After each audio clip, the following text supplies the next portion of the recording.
Yann Guérin, comment tu vas? Ça va et toi? Dis-moi, avant que je commence d'ailleurs par ta présentation correcte, est-ce que tu connaissais un petit peu l'émission ou pas du tout? Un petit peu, ouais. Même si j'ai quitté, on va dire le monde du foot, officiel en 2022, il y avait pas beaucoup encore d'émissions comme la tienne. C'était pas encore ultra développé, c'était un peu au début, mais j'ai quand même continué à suivre et ouais, je connais, bien sûr. Ok, top. Top, top. Donc du coup, oui, je vais te présenter quand même, c'est la moindre des choses. Yann Guérin, qui a été attaché de presse de l'OM, puis du Paris Saint-Germain, où tu as été même chargé de communication. Et puis maintenant, tu es devenu même un indépendant. Tu as lancé ton propre business qui s'appelle Forting Consulting, si je dis pas de bêtises, et que je le prononce bien. Est-ce que tu peux me dire un petit peu en quoi ça consiste, toi, ton activité? Tu es notamment là pour Ouais. accompagner des sportifs en tout genre dans leur communication, c'est ça? Alors oui, c'est pas la base de mon activité. La base de mon activité plutôt centré sur l'événementiel dans le football. Donc, on appelle ça le venue management, beaucoup. J'ai notamment signé un contrat avec l'UEFA, la FIFA, où je les accompagne sur leurs compétitions sportives. Notamment, je suis le Barça depuis 3 ans sur la Champions League, l'Europa League aussi quand j'ai commencé. Là, je vais entamer la Coupe du Monde des clubs avec la FIFA. Ok. Où mon job, c'est m'assurer que le cahier des charges est respecté entre les clubs et les détenteurs de droits qui payent beaucoup d'argent. Et mon rôle, c'est de faire vraiment le lien et d'être un facilitateur entre les deux clubs, donc le club qui reçoit et le club qui se déplace, et, euh, et les diffuseurs sur toutes les activités médiatiques qu'il peut y avoir autour d'un match ou d'une compétition. Donc ça, c'est vraiment la base de mes missions. Mais j'ai plusieurs autres casquettes. Mais la deuxième casquette, c'est effectivement l'accompagnement de sportifs ou d'agences qui gèrent Ouais. des sportifs sur la communication et la gestion d'image. Alors, comme ton métier est connu de beaucoup en termes de titres, le nom du métier est beaucoup connu, mais il y a pas mal de faces un peu cachées. Là, tu vois, tu me parles du fait d'harmoniser un petit peu la relation entre les clubs. Il y a plein de choses qu'on ignore complètement dans les activités que pouvaient être celles d'attaché presse pour toi ou même responsable de com. Déjà m'expliquer la différence. J'ai de manière un peu logique l'impression que ça englobe un peu plus de responsabilités quand on est chargé de communication, c'est pas uniquement la présentation devant la presse et les médias. Donc du coup, j'ai pas mal de questions pour toi aujourd'hui. Ouais. Par rapport à ton activité de maintenant, est-ce que tu viens de m'expliquer, tu le fais seulement à l'échelle des clubs ou est-ce que c'est quelque chose que tu pourrais notamment faire au niveau d'une ligue? Je pense à la Ligue 1 potentiellement. Bien sûr. Clairement, il y a un vrai besoin, si on parle de la France, qui est assez en retard par rapport à la Liga, à la Bundesliga, à la Première Ligue bien sûr, voire même à la Serie A. On a tendance à oublier un peu la Serie A parce que c'est très centré sur l'Italie. Mais la Serie A est hyper professionnalisée. Euh, on- Aujourd'hui, les clubs français, je mets bien entendu à part le Paris Saint-Germain, l'Olympique de Marseille, l'Olympique Lyonnais, hein, les plus gros clubs, l'AS Monaco, et assez amateur encore entre guillemets en termes de d'organisation, Ouais. par défaut de budget hein, généralement, et aussi par problème ça peut être parfois de compétences, et la ligue peut être une locomotive en fait pour tous ces clubs pour les amener à se professionnaliser. Ouais. Et c'est pareil aussi sur la partie des arbitres. Donc c'est un peu plus politique les arbitres avec la fédération. Mais aujourd'hui, on remarque un manque à ce niveau-là en termes d'image, de gestion des médias et Mhm. d'ouverture aussi. Ouais. C'est un peu le problème qu'il y a dans l'arbitrage aujourd'hui, c'est que toute cette opacité en fait autour des arbitres fait en sorte qu'ils se font insulter tout le temps, fait en sorte qu'ils sont dénigrés constamment par les supporters, les simples supporters, mais aussi par les plus hauts dirigeants du foot français. Ouais. Et il n'y a pas qu'en France, hein, il y a aussi, on voit, il y a énormément de problèmes en Espagne aussi. Donc en fait, oui, effectivement, ça pourrait servir aussi à toutes ces institutions qui ont un besoin d'être accompagnées sur cette partie. Ouais. C'est vrai. Et puis tu fais bien de le mentionner parce que cette année particulièrement en Ligue 1, on a vu On a vu des épisodes plus qu'inacceptables qui sont passés sur les terrains de foot ou au bord des terrains de foot. Donc, en tout cas, à bon entendeur, voilà. Si la ligue traîne dans le coin, enfin, ça arriverait par hasard de cliquer sur cette vidéo. Il y a deux, trois conseils qui traînent là qui pourraient être plutôt intéressants. Donc oui, je te disais, j'ai pas mal de questions pour toi parce que, alors déjà d'une, par rapport à ton métier, la décision déjà de te lancer dans ce métier-là, parce qu'encore une fois, tout le monde connaît de près ou de loin le nom, l'intitulé de ta profession, enfin de ce qu'était ta profession avant d'être indépendant et ton histoire avec le PSG. Comment toi tu décides de t'embarquer là-dedans? Est-ce que c'est un choix premier ou est-ce que c'est au fur et à mesure que que ça te tombe dessus? Alors c'est un peu les deux. C'est par défaut, mais en même temps c'est calculé. Moi, mon rêve depuis tout petit, c'était d'être footballeur professionnel. Ah, on est tous pour ça. Malheureusement, j'ai pas eu le don de certains, et donc j'ai très vite compris qu'il fallait vite que je choisisse plutôt l'école plutôt que le foot. Ouais. Et en fait, depuis le départ, j'ai voulu avoir cet objectif de travailler dans un club de foot. Mhm. Après, je savais pas exactement au tout départ quoi faire. Et en fait, très vite, le monde de la communication que j'ai appris grâce à la publicité, euh, ça c'est devenu une évidence et j'ai essayé de rentrer dans un club par ce biais-là, par le biais de la communication, Ouais. plus que du côté sportif. Je trouvais ça très intéressant et j'ai eu la chance de rejoindre l'Olympique de Marseille en stage Mm. quand j'avais 20 ans, Ouais. ou 21 ans, ouais, non, 21 ans, pardon. Donc très jeune, pendant ma dernière année d'études. Et ensuite, bah, faut faire ses preuves, hein. C'est comme partout en fait. Ouais, c'est clair. Ses C'est clair. preuves. Et après, j'ai eu la chance qu'il y avait une place de libre, donc après je l'ai prise et j'ai continué mon chemin comme ça. Par ton humilité et puis le timbre de ta voix, je t'avoue que tu me rappelles beaucoup un monsieur que j'admire beaucoup, c'est Grégoire Margoton. J'avais vu déjà une interview de toi, notamment sur RMC, et ça m'avait frappé. Donc je t'avoue que c'est un peu perturbant, mais par l'humilité aussi, tu me rappelles beaucoup ce monsieur parce que tu me parles de chance là. Et ça faisait partie de mes questions. Comment on arrive parce que je t'avoue que j'ai fait un parcours journalistique. Beaucoup d'entre nous espèrent atterrir dans les plus grandes chaînes ou dans les plus grands clubs pour faire ses gammes, pour apprendre le métier. Tu me parles de chance là. C'est vraiment de la chance qui fait que tu arrives à l'Olympique de Marseille ou pas? Bah, c'est un peu un mix de chance et de persévérance, parce que depuis ma première année d'études, donc juste après le bac, mon objectif c'est de faire un stage dans un club de Ligue 1. Ouais. Donc j'envoie alors à l'époque, hein, des lettres de motivation manuscrites et des CV, bon un CV où il y avait que mes jobs d'été, hein, Mhm. et ma formation à tous les clubs de Ligue 1. J'ai zéro réponse pendant 3 ans, je pense. Ok. Et à la quatrième année, j'ai 3 clubs qui me répondent et qui me convoquent à un entretien. Ouais. Sochaux, Monaco et l'OM. Ok.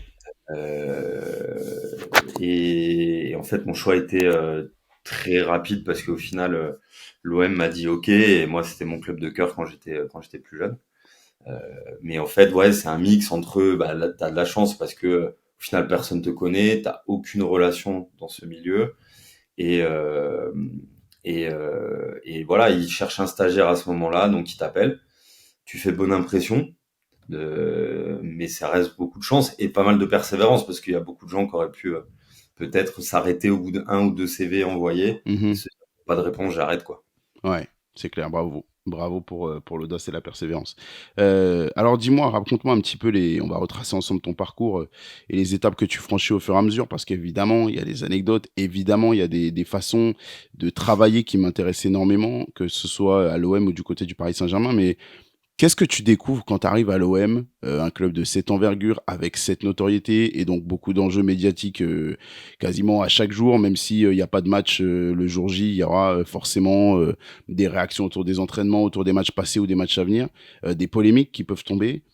T'as un souvenir justement qui te permet de te faire la main assez rapidement quand tu es à l'Olympique de Marseille ou pas? Alors premier souvenir, je crois que c'est la première conférence de presse à laquelle j'assiste, c'était Wilson Oruma à l'époque. Mhm. Et je suis sur l'estrade, donc il y a Wilson qui est en train de parler vraiment assis devant son micro, devant tous les journalistes. Et moi, je suis à côté et je fais une photo, comme un enfant, quoi, comme un Ouais. fan. Et, et mon responsable de stage, qui était l'attaché de presse de l'Olympique de Marseille à l'époque, qui s'appelait Grigori Cipriani, il m'a complètement défoncé. Ah Et ouais? il me dit, mec, tu peux pas faire ça. Là, tu vas être enfin, t'es professionnel. T'es plus un fan. T'es pas un journaliste. T'es rien du tout. Ton job, c'est t'assurer que le joueur il vienne parler à l'heure prévue, qu'il soit briefé et que tout se passe bien. Ok. T'as pas à prendre une photo. Voilà, ça marche pas. Et Waouh. donc là, tout de suite, en fait, c'est le métier qui rentre direct. Et là, tu vois que t'es dans un milieu où il y a des exigences qui sont hyper élevées Ouais. et t'as pas trop le droit à l'erreur. Ok. Donc ça, c'est le premier souvenir que j'ai direct, quoi. Waouh. Bah, tu me parlais du coup de faire ses preuves très vite. Tu as l'opportunité d'être dans un gros club. C'est pas le meilleur démarrage pour, pour montrer que justement tu as l'étoffe d'un futur attaché presse du club. Comment tu arrives à remonter la pente? Il y a des moments où justement tu vois la grosse différence entre le gamin que tu étais de 20 ans qui prend une photo et celui que tu arrives à devenir après? Oui, oui, parce qu'en fait, tu comprends vite que si tu veux durer et que si tu veux réaliser ton rêve, parce que moi, c'était vraiment mon rêve de signer mon contrat. Alors, j'ai commencé avec un CDD puis après un CDI, mais c'est vraiment mon rêve de signer en CDI dans ce club à ce poste-là.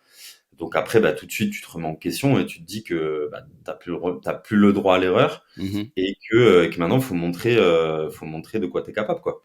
Comme Ok. sur le terrain pour un joueur de foot, c'est la même chose. Oui, c'est Et sûr. après, ce que tu mets en place, moi, c'était assez naturel, en fait. C'est beaucoup de relations humaines. Donc, c'est au final ta personnalité qui va bien s'intégrer ou pas. Moi, j'ai connu hein, des stagiaires dans mes précédentes expériences ou d'autres attachés de presse dans d'autres milieux ou d'autres clubs qui n'avaient pas du tout cette personnalité-là, en fait. Parce qu'il Mhm. faut avoir une ouverture d'esprit énorme, une grosse flexibilité. On doit s'adapter à toute situation. Et on parle à des joueurs qui gagnent des centaines de milliers d'euros par mois, qui sont les idoles de plein de gens, qui font des choses incroyables sur le terrain, des grands dirigeants, des journalistes aussi qui sont très importants. Et donc, bah, on peut pas se permettre de faire n'importe quoi et c'est pas la cour de l'école, quoi. Ouais. Donc D'accord. c'est créer des relations humaines avec tous ces gens-là qui sont très différents les uns des autres Mhm. qui ensuite te permet de pouvoir évoluer dans ce milieu. Tu m'as parlé en tout début de notre échange, au tout début de notre échange, du fait que, heu, quand tu étais encore au Paris Saint-Germain, ce genre d'entretien un peu long format, podcast avec les joueurs ou autres, c'est vrai que ça c'était les tout débuts. Moi, je me suis lancé pendant la période du covid qui a un petit peu forcé à cette Ouais. adaptation d'entretien à distance et un peu différent de ce qu'on avait l'habitude de voir dans les médias. Heu, pour te parler 2 secondes de moi, ce qui m'a motivé personnellement, en dehors de l'opportunité que ça représentait, de créer ce genre de choses, c'était que dans la relation, sport, quand je dis sport, je pense, joueur, mais également, entité sportive, institution et cetera, club. Il y avait, ce discours toujours très lisse, peu profond. On avait du mal à vraiment sentir les émotions des joueurs, alors que c'est finalement nous, en tant que fans, ce qu'on attend, ce qu'on veut chercher, ce qu'on veut obtenir. Et ça m'a motivé à avoir ces échanges un peu, je dirais pas hors du commun, mais en tout cas qui diffère de ce qu'on a l'habitude de voir, via les médias classiques. Est-ce que ça fait partie des consignes en tant qu'attaché de presse notamment, bah, de cadrer exactement ce dont on va parler, de cadrer la profondeur de la réponse du joueur ou pas? Bah, tout dépend de la stratégie du club. Parce que quand on est le Paris Saint-Germain, l'Olympique de Marseille, ben, on n'a pas forcément le même métier que quand on bosse pour Le Mans ou Lorient, où là, on va plutôt l'objectif va plutôt être de s'ouvrir pour augmenter la visibilité médiatique et la notoriété du club pour derrière amener des sponsors, amener voilà plein de choses. Là, on est plutôt sur le dire non, quoi, contrôler, Ouais. parce qu'on reçoit énormément de demandes et là, on doit tout contrôler. Et on doit tout contrôler pour une seule raison, c'est qu'aujourd'hui, la moindre phrase qui sort de son contexte peut créer un problème. un problème d'image, ou voire même pire, un problème dans un vestiaire, pour l'équilibre d'un vestiaire, une mauvaise déclaration, quelque chose qui est mal perçu, des problèmes avec le public, un Mhm. joueur qui peut se faire siffler sur le terrain juste parce qu'il a dit maladroitement quelque chose de pas bon. Et donc là, on est vraiment dans le contrôle. Et en fait, on comprend très très vite que bah, c'est contre-productif en termes de storytelling, Mhm. clairement. Et le monde d'aujourd'hui, on est plus sur de l'authenticité, je pense, que du discours très lisse, depuis 2-3 ans, je dirais. Avant, ça passait. Là, aujourd'hui, les gens et notamment les jeunes, qui sont les consommateurs, clairement, les nouveaux consommateurs, ils veulent de l'authenticité et ils veulent Ouais. vraiment de la profondeur. Et, et parfois, on n'avait pas non plus la possibilité de trouver un relais pour ça. Ouais. Je me rappelle c'était ma dernière saison au PSG, je crois. On a fait deux interviews avec Kylian. Une, alors je sais plus pour quel média, mais très classique, sportive, etc. Où voilà, les questions étaient très axées sport et bon, il parlait de foot, mais c'était 4-4-2, les 3 points, etc. Vraiment très très lisse. Mhm. Et puis 10 minutes après, on a fait une interview avec Thierry Henry pour Amazon. Oui, je me rappelle très bien. Là, c'était complètement différent. Où là, Kylian, c'est complètement ouvert beaucoup plus parce que il y avait Thierry Henry en face de lui. Et en fait, on remarque très vite que l'interlocuteur est hyper important. Donc en fait, il y a deux choses, il y a le support et l'interlocuteur, Ouais. clairement. Ouais. Donc oui, c'est des consignes, ça peut, pour répondre à ta question, ça peut être des consignes, ça peut être aussi par peur d'une crise qui peut éclater. Ouais, bien sûr. Bien sûr, et puis bon, ce serait un peu hypocrite de faire comme si, je ne savais pas que ça existait ou que le grand public ne savait pas que ça existait. On le voit encore et même avec les réseaux sociaux, j'ai l'impression que ça va encore plus vite qu'avant, même si globalement mieux maîtrisé. Encore une fois sur les dessous de ton métier, hem, tu me dis préparer, briefer un joueur avant une conférence de presse. On a presque l'impression que pour les coachs ou pour les plus expérimentés, il y a pas tellement besoin de brief. Est-ce que ça, c'est une fausse idée qu'on se fait? Parce que finalement, il y a tellement de choses qui peuvent graviter autour ils n'ont pas forcément conscience de tout ce qui peut être abordé. À quoi ça ressemble un brief d'avant-match, prenons de Ligue des Champions ou autre? Est-ce que c'est vraiment le match qui compte ou plus ce qui va graviter autour? Alors, ouais, alors oui, on se trompe. Même les plus grands coachs ont besoin d'être briefés. Et je peux te donner un exemple.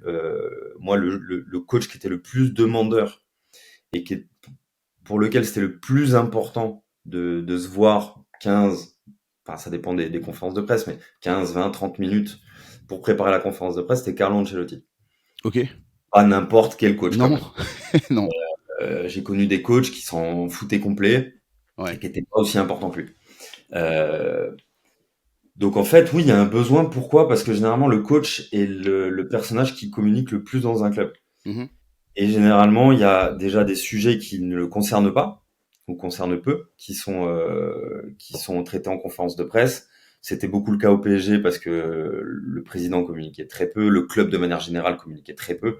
Et en fait, la seule personnalité que les journalistes avaient en phase 2, c'était le coach. Et donc, il devait répondre sur plein de sujets. Ouais. Donc déjà, c'est afin qu'il maîtrise déjà le contexte, chaque contexte de chaque situation. Mmh. Et ensuite, à des fins aussi d'intérêt, pour que le coach soit le plus intéressant possible face aux médias et donc donne le plus de contenu possible aux fans. Parce que parfois c'est un coach étranger, il a besoin de brief un peu sur le club qu'il va affronter, surtout quand c'est sa première saison en France. Ouais. Un peu le contexte du club adverse, même s'il connaît les joueurs, il a étudié à la vidéo, hein, mais le contexte du club, le palmarès, etc., etc. Les arbitres aussi, hyper important de connaître l'arbitre qui va arbitrer le match, quel est son historique avec le club, etc., etc. Et puis après tout un tas d'autres sujets qui peuvent être intéressants pour lui. Donc en fait, ouais, il y a pas mal d'éléments de contexte, Mmh. énormément. Et puis après, généralement, on met en place une stratégie de communication globale sur la saison avec des messages clés. Ces messages peuvent forcément évoluer en fonction de la saison sportive qu'on est en train de faire. Ouais. Et après, c'est très important que le coach soit un relais du club pour donner ses messages et aussi parfois un relais auprès de ses joueurs. C'est important, tu as dit une phrase très importante pour moi parce que ça va casser un peu les clichés qu'on a, les petits raccourcis qu'on peut faire. L'idée, c'est quand même de donner un maximum de contenu aux gens. Quand on pense attaché de presse, à tort, de ce que tu m'expliques là, on a tendance à penser que votre rôle, c'est de cadrer, certes, mais limiter au maximum. Alors que non, vous êtes plus dans le fait d'armer la personne qui va se présenter devant les médias pour qu'il y ait un contenu intéressant et au contraire, justement, captiver les gens le plus longtemps possible en tout cas. Et l'attaché de presse, la base de la base, c'est un facilitateur. Ok. C'est un facilitateur de relations. Il doit avoir un positionnement, alors qui est très compliqué à trouver, mais un positionnement parfait avec un joueur, avec un coach, avec aussi ses collègues de travail de l'administratif, parce que Mhm. l'attaché de presse dépend de l'administratif. Très important de savoir aussi. Avec les journalistes. Et en fait, c'est un positionnement qui est pas simple parce que ça peut attiser de la jalousie en interne parce on est avec les joueurs. Donc voilà, il y a le comptable, il est pas forcément avec les joueurs, il peut être jaloux de notre position. Vis-à-vis du sportif, on peut très vite être taxé de taupe parce que forcément on est en contact avec les médias tout le temps, donc dès qu'il y a Oui. une info qui fuite, potentiellement on peut nous montrer du doigt. Et en fait voilà, notre job c'est d'avoir des bonnes relations avec tout le monde et de faciliter les choses. On doit faciliter les relations entre la presse et le club. Ça, c'est Ok. notre job de base, en fait. C'est pas dire non. Parce que je te disais, nous, on dit non quand on est au Paris Saint-Germain ou à l'OM. C'est parce qu'on a énormément de demandes et qu'on peut Hmm. pas répondre à tout le monde.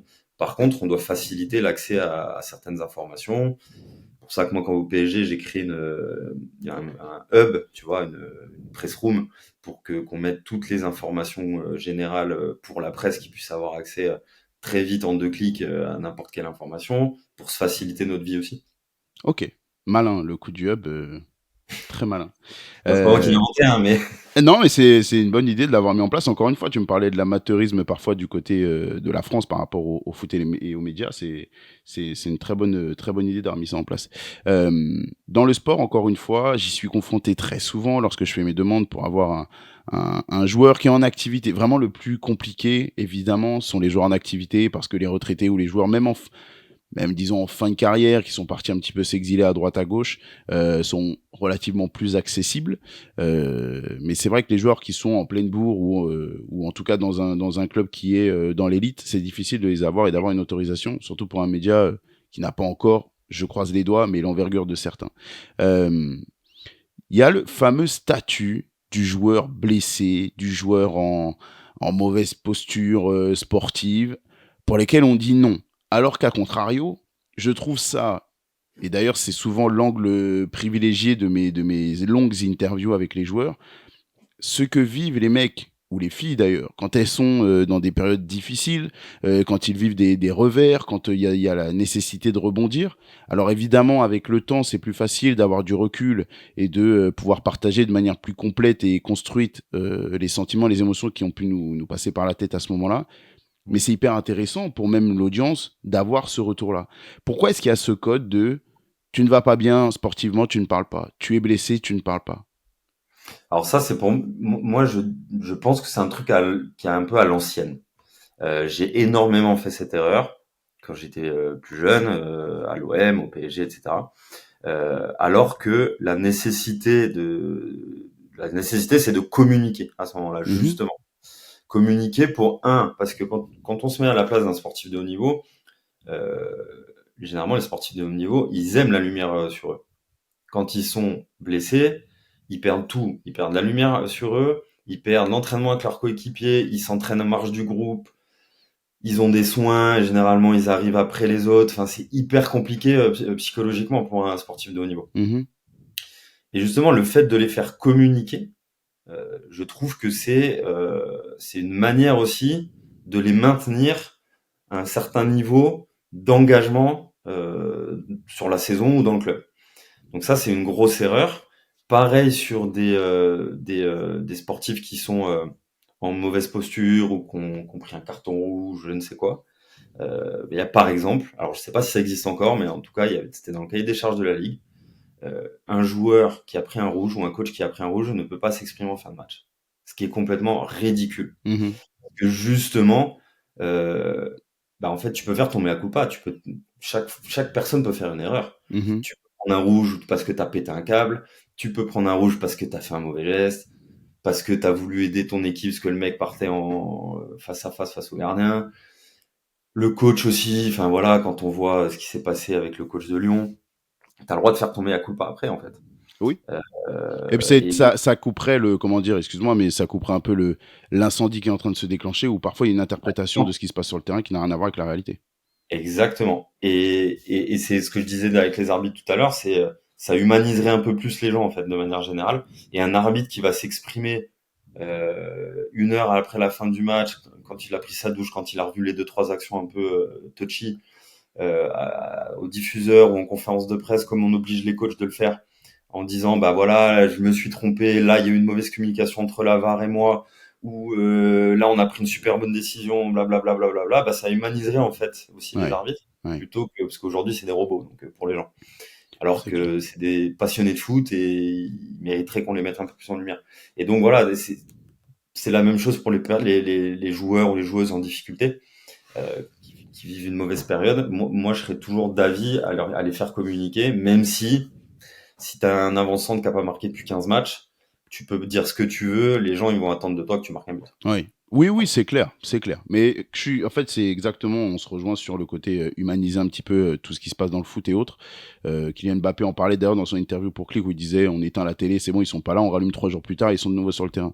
Donc c'est vrai qu'humaniser, je trouve que ça aiderait, quitte à avoir des mauvais épisodes de temps en temps à gérer, mais ça aiderait. C'est rare qu'un joueur sorte en disant je l'ai massacré parce que j'avais envie de violence ou j'en sais rien, de lui éclater la tronche. Donc bon, Ça voilà, peut arriver, mais ça c'est serait- différent. ça peut arriver, ça peut arriver. Je suis pas sûr que Rudiger, dans son dernier pétage de câble, était la meilleure personne pour parler devant les médias, mais c'est paradoxal parce que derrière, ça doit être géré par le club ou par le joueur aujourd'hui via ses réseaux sociaux, et c'est pas forcément fait de manière aussi exposée, déjà d'une, et Ouais. de manière aussi habile que s'il était devant un micro. Ouais, et puis quand le joueur va communiquer via ses réseaux sociaux, au final, il communique solo, il est en direct avec ses fans.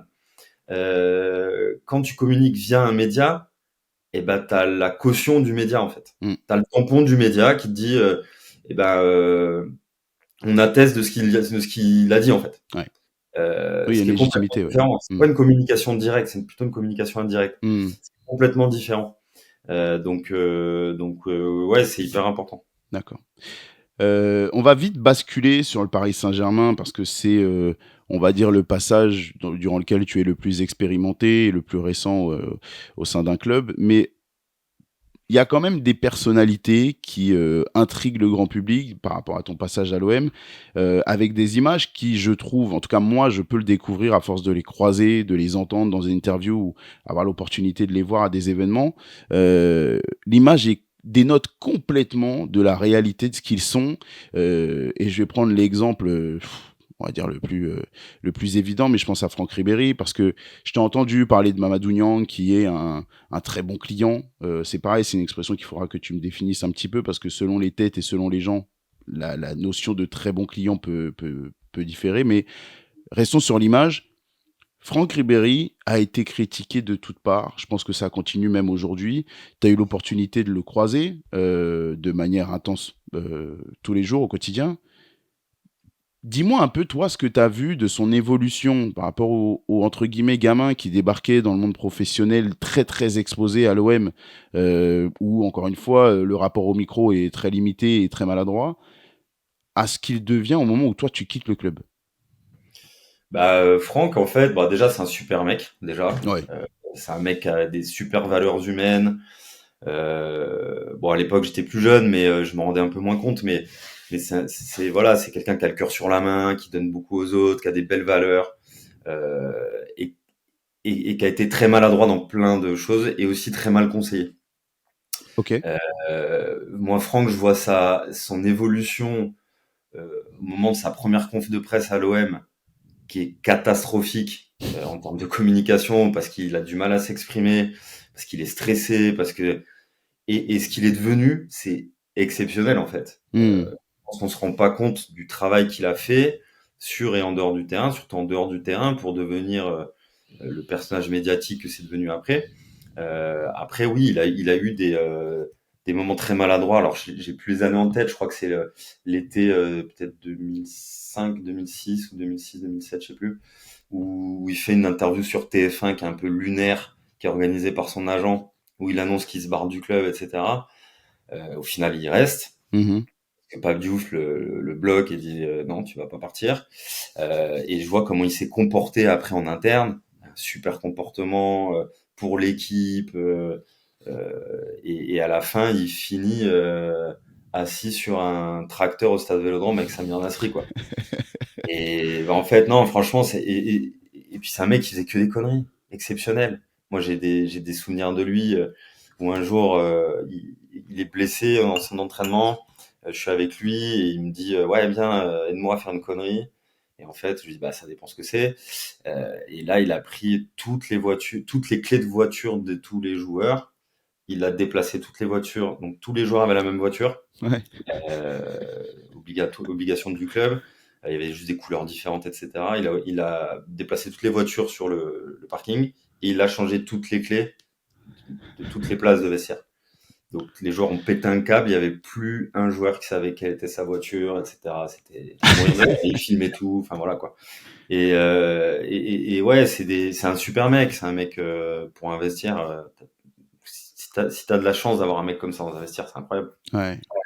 C'est facile justement de mettre en avant ça, bah, ce qu'ils sont vraiment, et lutter contre ce que les gens perçoivent d'eux via les médias, parce que c'est pas seulement un rapport au micro, il y a aussi une interprétation des journalistes à l'époque qui mettaient en avant ces faiblesses entre guillemets du moment.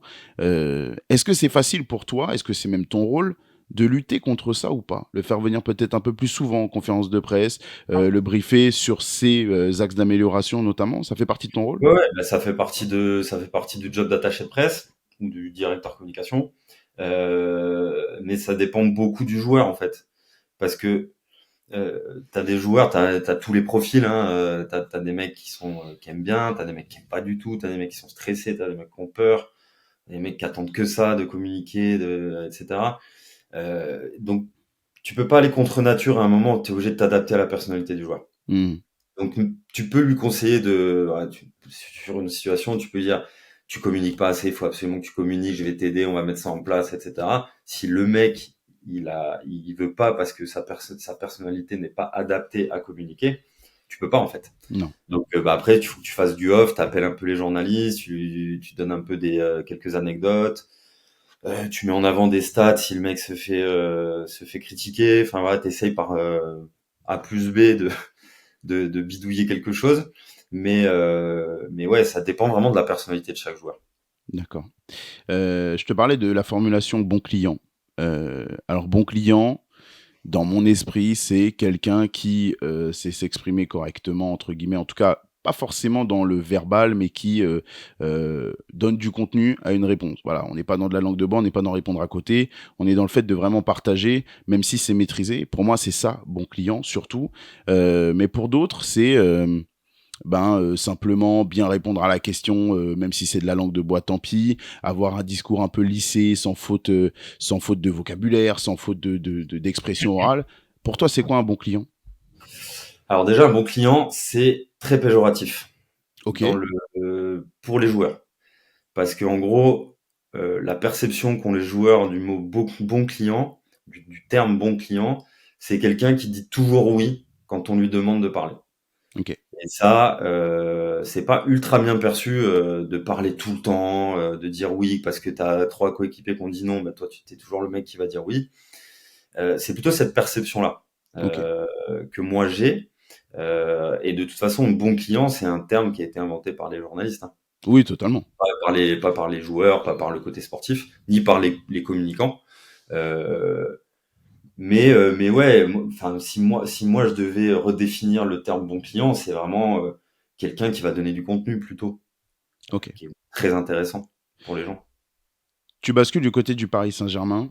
Déjà d'une, alors à tout niveau, hein, la bascule au MPSG, elle est pas forcément évidente à gérer. Dis-moi comment ça t'arrive dans les mains cette opportunité. Alors, je quitte l'OM dans des circonstances un peu compliquées parce que le DG de l'époque Je vais pas refaire tout l'historique, mais en gros, Pape Diouf se fait écarter.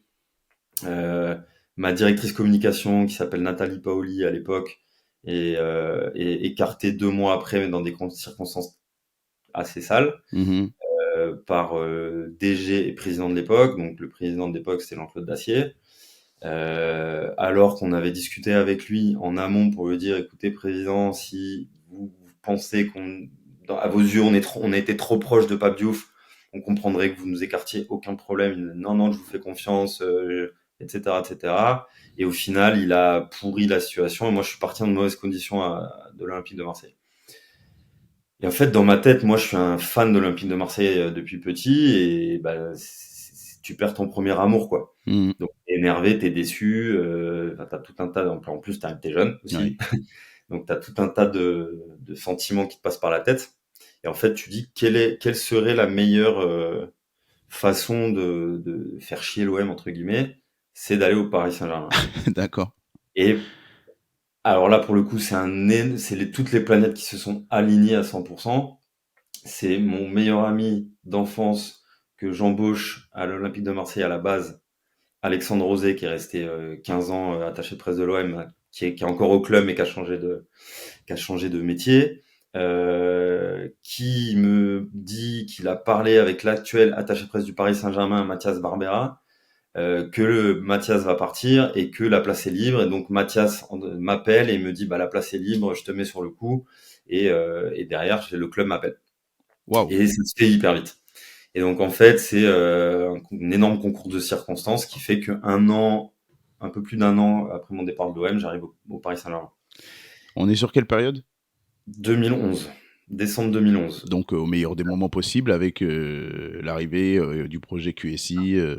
Ouais, 6 mois après, je crois qu'ils arrivent en juin et moi j'arrive en décembre. Et j'arrive le même jour que Carlo Ancelotti. Ok. Alors, tu es une des personnes les mieux placées pour me parler de ce que tu ressens de ce club en pleine transition à ce moment-là. Euh, Tu me dis que tu arrives en même temps que Carlo Ancelotti. Donc, du coup, on est sur l'éviction d'Antoine Comboiré. Ouais. Pour avoir parlé avec les joueurs qui étaient présents avant QSI, au début et un petit peu après, la transition, elle n'a pas forcément été facile à comprendre, à suivre en interne, parce que ce qui est ressenti, c'est que on attendait que Antoine Comboiré se plante un peu, parce que c'était dur de le virer comme ça. Finalement, c'est l'effet inverse. Le monsieur cartonne tout avec le Paris Saint-Germain sur la première partie de saison. Et il y a l'opportunité Carlo Ancelotti qui est là, qui ne peut pas non plus attendre pendant je ne sais combien de temps, et qu'il faut faire. Donc, on décide de licencier Antoine Comboiré. Quand tu arrives dans ce club, même si c'est... oui, du coup, bah oui, c'est vraiment la période de Carlo Ancelotti, tu sens cette atmosphère un petit peu lourde ou pas du tout? Alors quand j'arrive, pas du tout. Je sens qu'il y a un passif, clairement. Parce que j'arrive, les joueurs à l'époque, c'est Guillaume Moirot, c'est Néné, c'est Momo Sissoko, c'est Seara, voilà, c'est Christophe Jallet, Nico Douchez, Sylvain Armand, etc., Clément Chantôme, etc. Donc des vraies figures Titi parisiens. Et puis des joueurs qui sont là depuis quelques années, plutôt français et Mhm. francophones, donc plutôt attachés à Antoine Camboré à la base. Donc j'arrive et je ressens un peu presque cette défiance un petit peu à la base. Oui. Ouais, ça y est, c'est bon, on fait venir les entraîneurs étrangers, nanani, nanana. En fait, très vite, il voit la personnalité de Carlo Ancelotti, il voit ce que lui et son staff peut leur apporter. Et tout de suite, ils sont dans le projet, quoi. Ils sont Oui. dans le projet, bah, on peut avoir de grandes choses grâce à lui. Et donc, non, j'arrive pas dans un climat qui est ultra pesant. Ok. Moi, en plus, j'arrive vraiment là sur la pointe des pieds parce que j'arrive de Marseille, entre les supporters qui te titillent un peu, les joueurs qui te titillent un peu, etc. T'arrives vraiment sur la pointe des pieds, quoi. Donc, Hmm. D'accord. tu fais pas trop le malin, ouais. Tu m'as dit déjà dans notre entretien que celui avec qui tu as adoré bosser, c'était Carlo Ancelotti notamment, qui était très intéressé par ta profession, parce que tu avais à apporter, et qui prenait très au sérieux ce qu'il y avait à faire en amont d'une conférence de presse. C'est bien parce que ça dénote de ce que je pensais, entre guillemets, c'est-à-dire qu'il arrivait et que, étant donné qu'il avait un peu tout vu dans le monde du foot, ils pouvaient gérer avec ou sans toi. Mais tu arrives le même jour que lui, ça c'est une anecdote qui est complètement dingue. Parle-moi un petit peu, comment ça se passe? En fait, j'arrive le 30 décembre, si je me rappelle bien de la date. Euh, je signe mon contrat dans le bureau de la DRH et à côté de moi, j'ai Carlo Ancelotti en train de signer son contrat. C'est Et, incroyable. ouais, et bon là, je fais une petite blague à la DRH, je dis si on peut intervertir. Les contrats? Ah non, une erreur d'un mois, c'est Ouais, mais cool. bien sûr, bien sûr. Finalement, derrière, en fait, c'est sa présentation à la presse, quoi. Donc conférence de presse, etc. Mais là, moi, j'arrive en observateur. Oui, c'est pas toi qui la gère, la conférence de presse, du Non, coup. non, non, bah Oui, là, bien non, sûr. non, c'est mon premier jour. C'est géré, ça a été préparé en interne avant, etc. Mhm. Et donc là, ouais, il y a, bah là, j'arrive, ouais, directement dans le grand bain, quoi. T'as, je sais pas, 150, 200 journalistes. Tu sens qu'il y a pas la même. Tu sens que t'es dans le club de la capitale, en fait, que tous les médias sont à Paris et que tous les médias viennent. Contrairement à Marseille, où tu as beaucoup de médias, tu as beaucoup de correspondants, mais t'as pas forcément les journalistes principaux de Paris qui viennent, sauf cas exceptionnel. Mhm. Là, tu sens que c'est un événement et tu sens que, ok, tu arrives dans un grand truc, dans un club qui est en train d'avoir un énorme projet et avec une énorme attention médiatique. Mhm. Donc ça, c'est hyper challenging et c'est hyper intéressant. Comme tu fais les deux plus gros clubs français du moment, que ce soit en termes de notoriété ou même sur le plan sportif, il y a peu de débat, mais tu sens un rapport, tu m'as dit là, par rapport aux têtes qui étaient présentes, j'entends, mais le rapport presse-club est différent entre le Paris Saint-Germain et l'OM avec les médias ou pas? Bah, il est un peu similaire. Il est plus amical à Marseille parce qu'il y a plus de médias locaux. Mhm. Surtout à l'époque, quand moi j'arrive, il y a Avi Assouli, Jean-Louis Pacul, c'est vraiment les vieux de la vieille. Et c'est des personnages extraordinaires.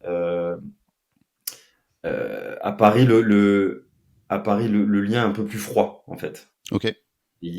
Au premier abord, hein, un peu plus froid. Donc je me dis que tout de suite, faut que j'amène un peu ma petite patte marseillaise dans ces relations pour réchauffer un peu les choses. Même si l'ancien attaché de presse s'entendait super bien avec les journalistes, enfin ça se passait très bien parce qu'il bossait très très bien. Mais je sens que le rapport il est un peu moins amical, en tout cas. Ok.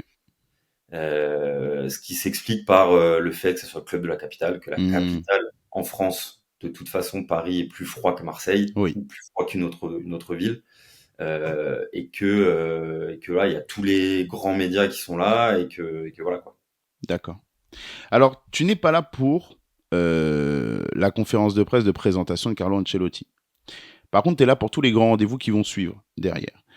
Tu as géré la communication d'arrivée de joueurs importants du côté de l'OM.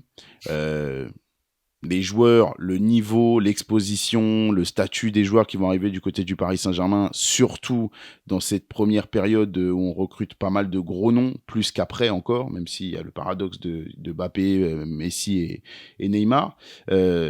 Parle-moi un peu de l'ambiance, de ce qui change dans ton métier, parce que on va prendre rendez-vous par rendez-vous, mais l'arrivée de Zlatan Ibrahimovic, par exemple. Est-ce que c'est un exercice très perturbant pour toi parce que rien à voir avec tout ce que tu as connu avant ou pas? Alors oui, oui et non.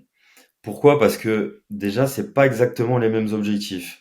Quand on présentait un joueur à l'OM, que ça soit Djibril Cissé à l'époque, Ateb Ben Arfa, Gabi Heinze, Morientes, etc., etc., on présentait le joueur sportivement.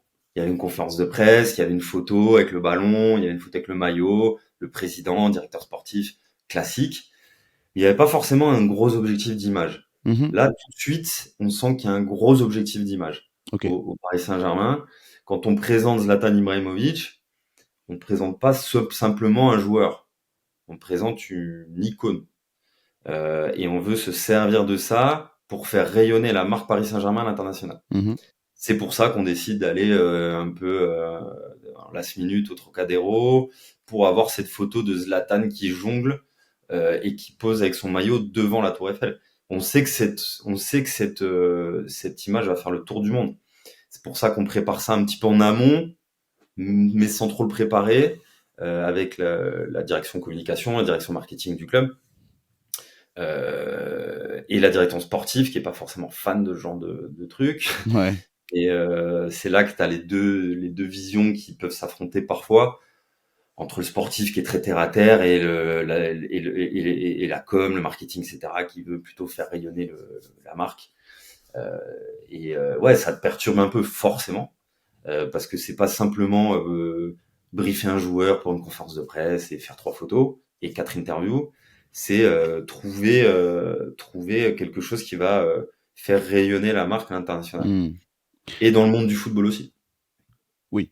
Oui, oui, oui, entre guillemets, le gros défi du Paris Saint-Germain à ce moment précis. Ouais. Le rapport avec Zlatan, que ce soit l'évolution entre le début où tu le découvres, déjà est-ce qu'il y a de l'appréhension ou pas, ou au contraire de l'excitation, et le mec que tu découvres petit à petit dans les entretiens, parce qu'encore une fois, je vais te parler d'images, je vais te parler de moments très compliqués à gérer, mais prenons étape par étape, la rencontre, comment ça se passe? Alors, la première rencontre avant la conférence de presse, elle n'a pas eu lieu. Pourquoi? Parce que on a présenté Marco Verratti Mhm. en amont pendant que Zlatan était en train de signer son contrat. Ok. Euh, on devait switcher, et en fait, c'est un peu la surprise, on n'avait pas annoncé que Zlatan, on avait annoncé la présentation d'un joueur, mais on n'avait pas donné son nom. Donc, quand on arrive avec Marco Verratti, avec la salle pleine à craquer, avec 250 journalistes, les journalistes ont regardé, ils ont fait, c'est qui lui?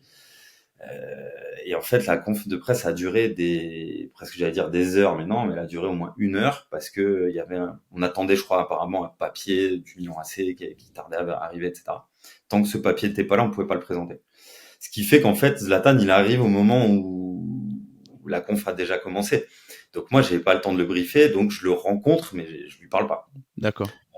Après tout ça, ben, on part à un Trocadéro, etc., etc. En fait, on se rencontre, mais on se rencontre pas vraiment. Ouais. Vous voyez quoi.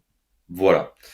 La vraie rencontre, elle se passe quand on part juste après en stage aux États-Unis, où je dois prendre contact avec lui en amont par téléphone, pour qu'il me donne son heure d'arrivée, etc., pour que j'aille le chercher avec une autre personne du club et le ramener à l'hôtel.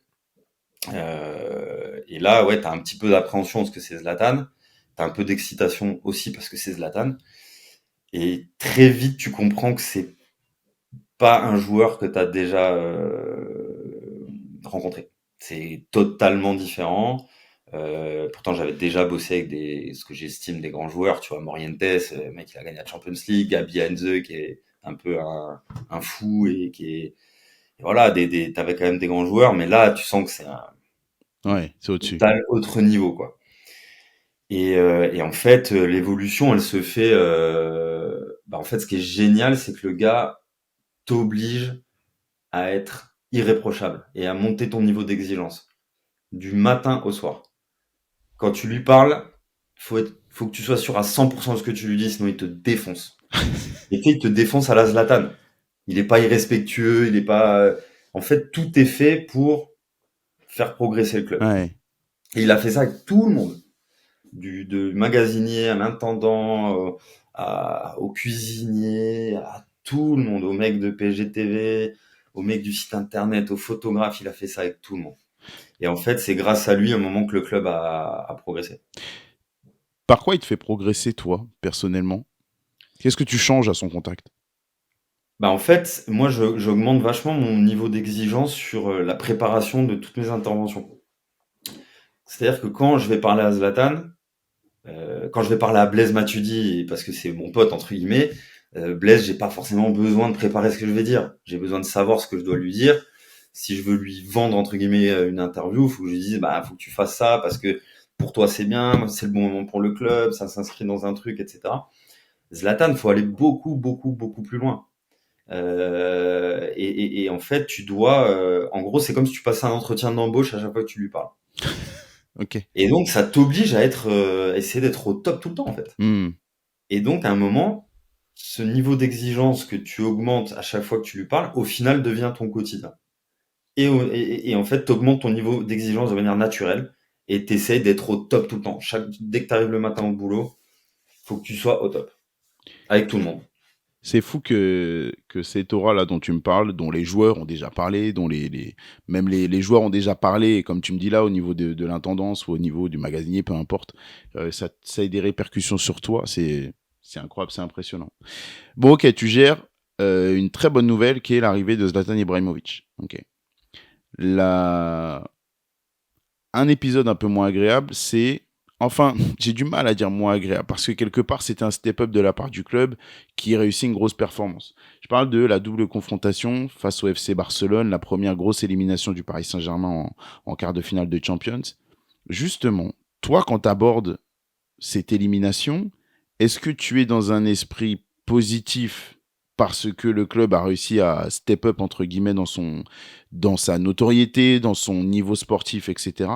Ou est-ce que tu es dans la gestion d'un échec? Gestion de crise directe. Ah ouais. Ouais, ouais, complètement. Pourquoi? Parce que bah, déjà, la défaite 6-1, elle commence au soir du 4-0. Ça, c'est Ah oui, toi direct. tu me parles déjà de la remontada. Moi je te parle, non, moi je te parle Ah, de la, premier truc. oui, avec Zlatan Ibrahimovic. Non, C'est très bien, clairement, ça fait un très bon teaser pour la suite. Mais, non, non, clairement, là, c'est le contraire. Là, c'est justement de la fierté, en fait. d'accord. Euh, moi, je me rappelle être rentré dans le vestiaire parce que bon, quand tu joues en n'importe quel match, mais surtout un match de Champions League, t'as beaucoup de diffuseurs qui sont là. Moi, mon job, c'est d'emmener le coach et quelques joueurs pour donner un minimum d'interviews Mhm, à tous ces diffuseurs-là, du monde entier pour le coup.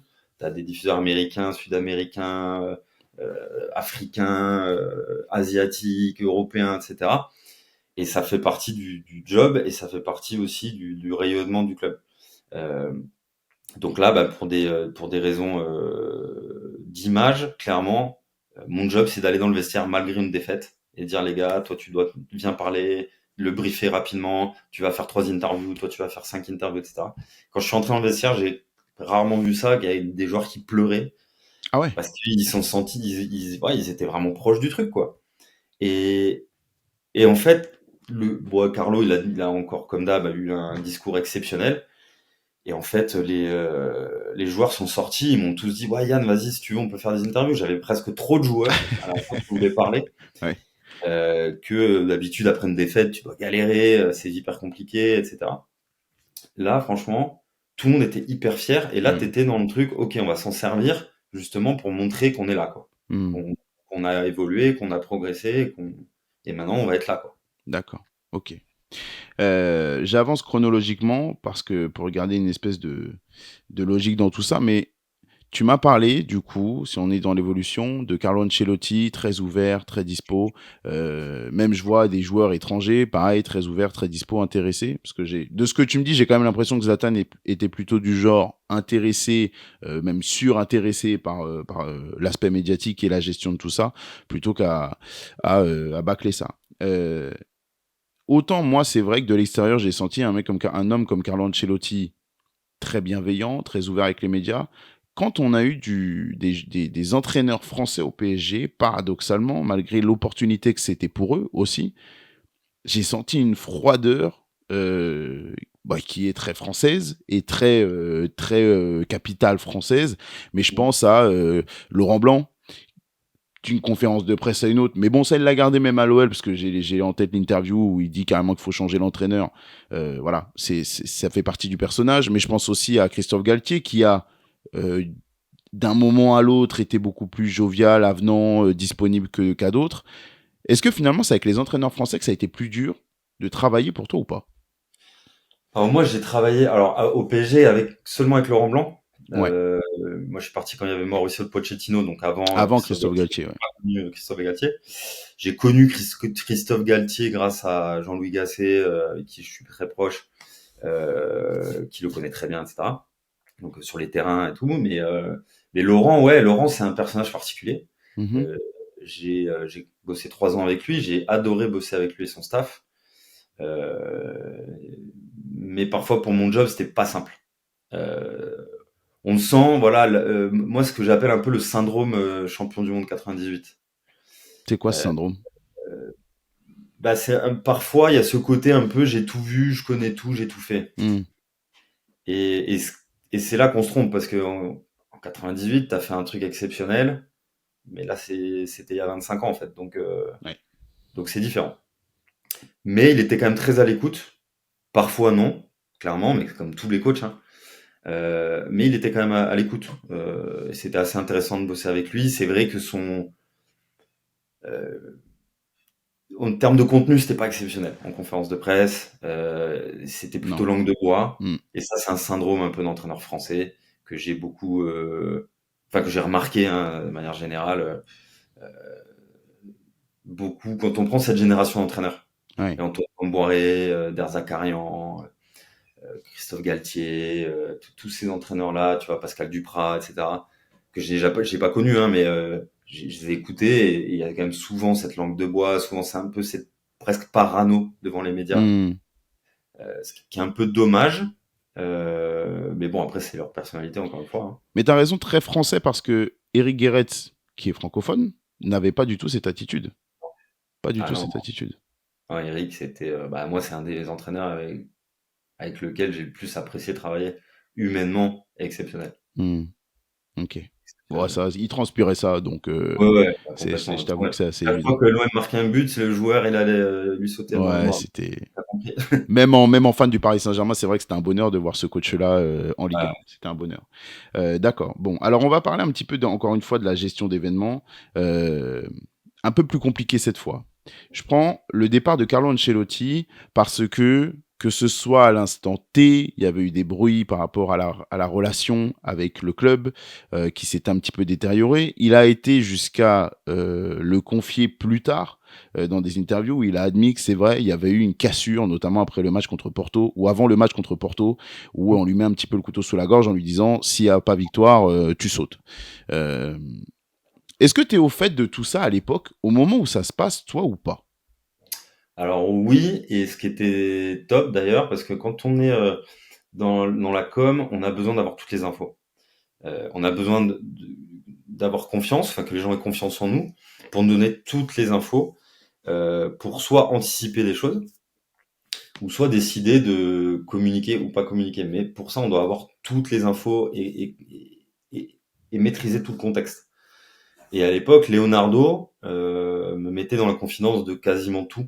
Ok. Alors, peut-être pas tout, hein, il y a peut-être des choses que j'ai jamais su, bien entendu, mais quasiment tout ce qui m'aidait beaucoup dans mon job. Énormément. Hmm. Et ça, ouais, j'étais au courant de ce petit coup de pression, entre guillemets. Et derrière Carlo, on a vu tout de suite un changement un peu d'attitude aussi en interne. Mhm.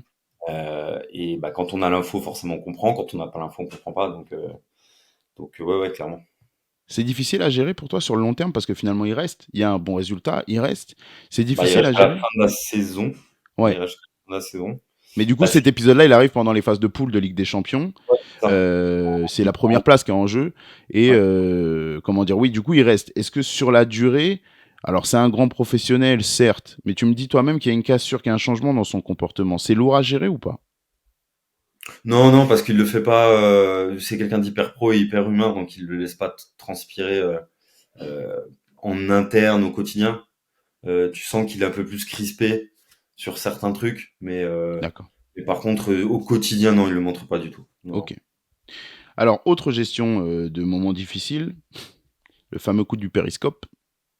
Lunaire, dans le monde du football français, Lunaire, justement, c'est aussi la naissance des réseaux sociaux en tout genre et de l'incapacité pour vous à gérer certaines choses. Parce qu'avant, il y avait les médias, certes, c'était possible, ça arrivait hein, qu'il y ait des interviews évidemment qui soient faites sans votre accord, sans que vous soyez mis au courant. Pour la petite confidence et confession, j'avais fait une interview avec Levin Kurzawa, que j'avais géré avec son responsable de communication. J'ai cru comprendre qu'après, finalement, étant donné déjà moi, j'étais pas passé par le club, que c'était pas forcément quelque chose dont tu étais au courant. Et ça avait fait polémique derrière un petit peu pour un truc complètement débile. Il agitait un pochon comme ça. Je sais pas si tu as entendu ça. Il Ah agite, oui, il ouais, agitait ouais, un pochon comme ça, mais qui était un frein de chaise, tu sais. ouais, ouais, Les gens sont partis en pensant je me rappelle de que ça. Levin Kurzawa avait un pochon de drogue devant la caméra qu'il agitait pendant qu'il discutait avec moi. Bon, alors Ouais. déjà, encore une fois, on va utiliser cette vidéo pour démentir complètement cette aberration qui peut naître sur les réseaux sociaux, mais bref. Justement, cet épisode-là montre que vous n'avez pas forcément la main sur tout en termes de communication, encore moins aujourd'hui. Mais l'épisode Periscope, c'est l'apogée de ça. Comment tu l'apprends? Comment tu réagis toi? Et comment ça se gère ça? Alors, moi, je l'ai appris parce que Serge m'appelle en plein milieu de la nuit, Ok, 3 heures du mat, 2 heures du mat, quelque chose comme ça. c'est Et moi, Serge qui t'appelle. je suis en train de dormir, tu vois. Il me dit, ouais, il y a une fausse vidéo qui tourne sur moi, là. Je dis, oh, vas-y, laisse-moi me rendormir. Je te rappelle dans 2 heures, tu vois. Alors, 4-5 heures du matin, je te rappelle, c'était encore debout.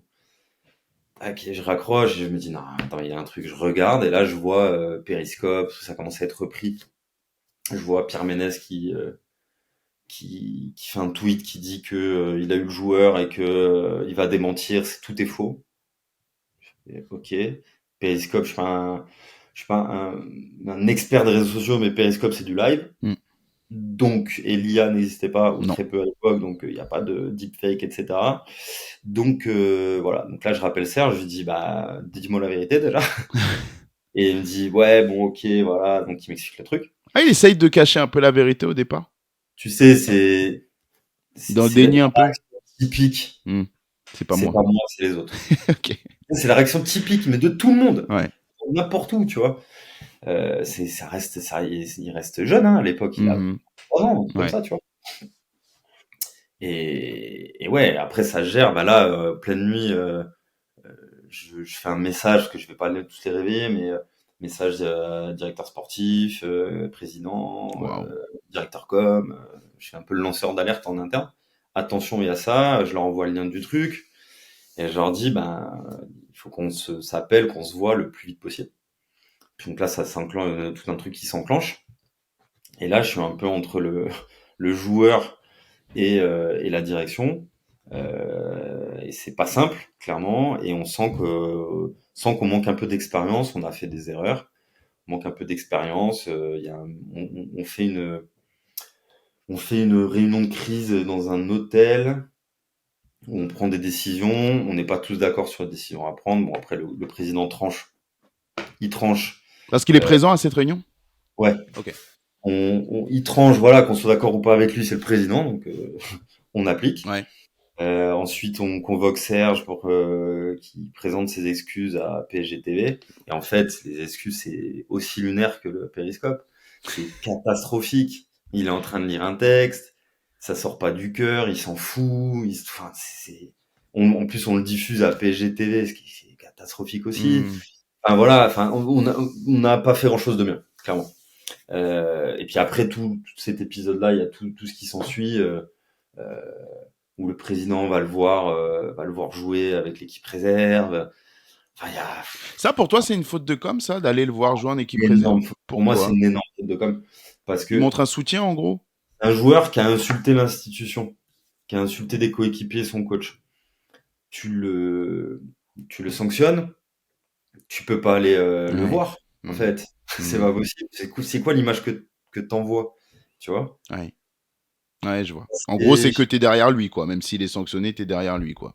ouais, voilà. Et puis, bah, pas 2 jours, enfin, quelques jours après, il est titulaire face à City, et puis Pour la ça n'a suite pas qu'on donné un connaît. grand résultat. Voilà. Ouais, ok. Par Mais rapport pas au... c'est pas géré.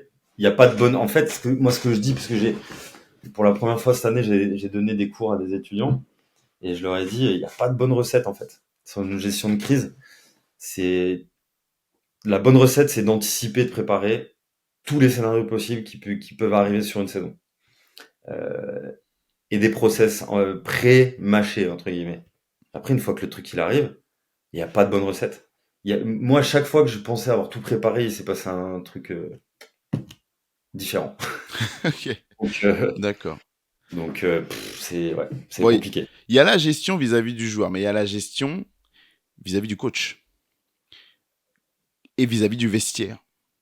Tu es au contact de tout ce beau monde-là. J'ai un peu pas de peine pour toi à ce moment-là parce que c'est pas le mot, mais si je me mets à ta place, je me sens un peu seul au monde dans ce moment-là où c'est toi qui distribue entre guillemets les consignes, même si t'es pas le seul. La consigne, c'est quoi? C'est on n'en parle pas? C'est quoi? Bah déjà, t'es pas seul parce que faut savoir rester à sa place. Toi, tu n'es que le responsable com.